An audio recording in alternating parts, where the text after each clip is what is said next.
એક ગુજરાતને રિપ્રેઝેન્ટ કરવા મને મોકો મળ્યો અને એવી રીતે જ મેં મારું પરફોર્મન્સ ધીરે ધીરે ઇમ્પ્રૂવ કરીને આજે હું ઇન્ડિયા સુધી પહોંચી છું અને આ ઇન્ડિયા સુધી પહોંચવા માટે કંઈ મારા એકલાથી પોસિબલ નથી. મારા ફેમિલી, મારા કોચિસ, ફ્રેન્ડ્સ એ બધાનો સપોર્ટ છે, ત્યારે આજે હું અહીંયા પહોંચી છું.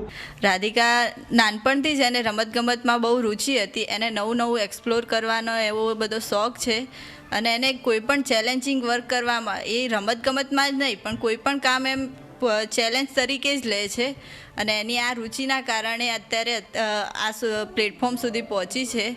એને એ આ જે રમી રહી છે એ ગુજરાત માટે જ નહીં પણ ભારત માટે પણ એમ કે ગર્વની વાત છે અને એ હજુ પણ આગળ વધે એવી અમને બધાને ઈચ્છા છે. બાળપણથી જ એને રમવાનો બહુ જ શોખ હતો.